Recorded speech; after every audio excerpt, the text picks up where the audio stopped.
And this is why I called my young people. I wish you can listen to my friend. And I would like at this point, advice. Yes, I would like you to bring the element of political leadership and the youth and how you are going to help these young people. Because why I brought him is the one who talks to Kinandeni Zetumbe, is the one who is talking to Malala. You got to bring this into the agenda, the better agenda of the government, and ensure that we do not condemn TikTok, sure, but rather, what can we do from where you sit? Sure. Thank you, Daktari. My name is Mundalo Advice. I serve as the National Youth Chair for the Jubilee Party, the immediate former ruling party, and we now work in tandem and we support the government. First, I want to appreciate Daktari for inviting me here and for us to be able to have this conversation. And as I said before, it is very good that we are having this conversation at this time. Because we must wipe out the narrative that young people are lazy, they are doing nothing, they are immoral, and all those kind of things. Daktari, as you can see, today we are not doing mainstream media houses, but these are over 20 young people who have been able to come here from wherever they have come from.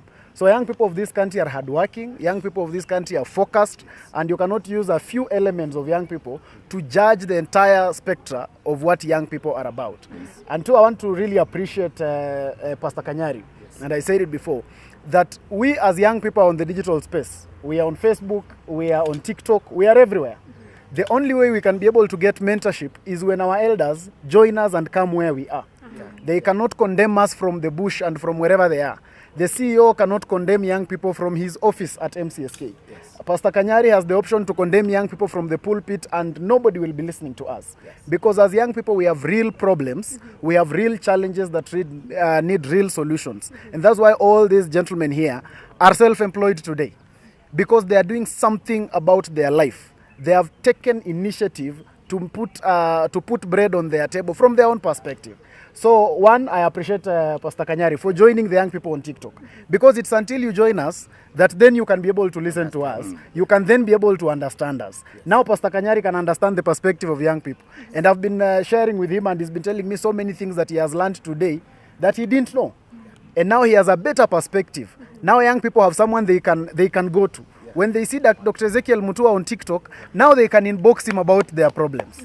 When they are able to see Pastor Kanyari there, they can now be able to tell him about their depression issues and all those kind of things.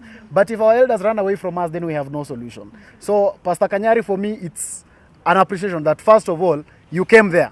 You came to the marketplace, to where the young people are. Now from there, you can then start correcting them. Of course, with now the leadership of Daktari here and others, now we can be able to convert the following that you are having on social media. We can now convert that following into beneficial use.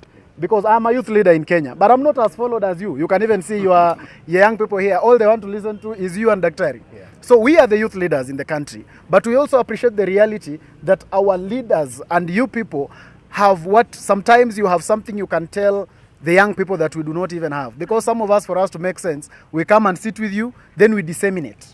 And there was a question about what government is doing. And I think there has never been a better government that has taken this social media space more seriously than the government that we have today. Yeah. We have seen very serious action by the president to really support this space. I can be able to see SPM bars here. And your CEO today is on trip with the president and you're not even mentioning that. The CEO of SPM bars, Butita, is walking around with the president. That only shows you how serious the president has put the digital agenda in his government. So for me, all of us and those of us who are out there, of course we have a few elements, we have a few mistakes that we are making here and there, but we can only correct them when we come together. When Pastor Kanyari is able to now guide us more effectively, when Dr. Ezekiel Mutua is able to now come to these platforms and now be able to inspire young people. I have kept saying, as young people, we have the biggest problem we have is the mentorship problem. The mentorship problem and the opportunity problem. And so when our elders like these ones here, remember, this government has 1,000,001 senior civil servants. Those who take initiative like Daktari to come and provide mentorship, we cannot take it for granted. This country has 1,000,001 pastors. Those like Pastor Kanyari that take initiative to come to our space, we cannot take it for granted. And therefore, we mold it from there and push it and see how we can be able to now canvas the better way forward.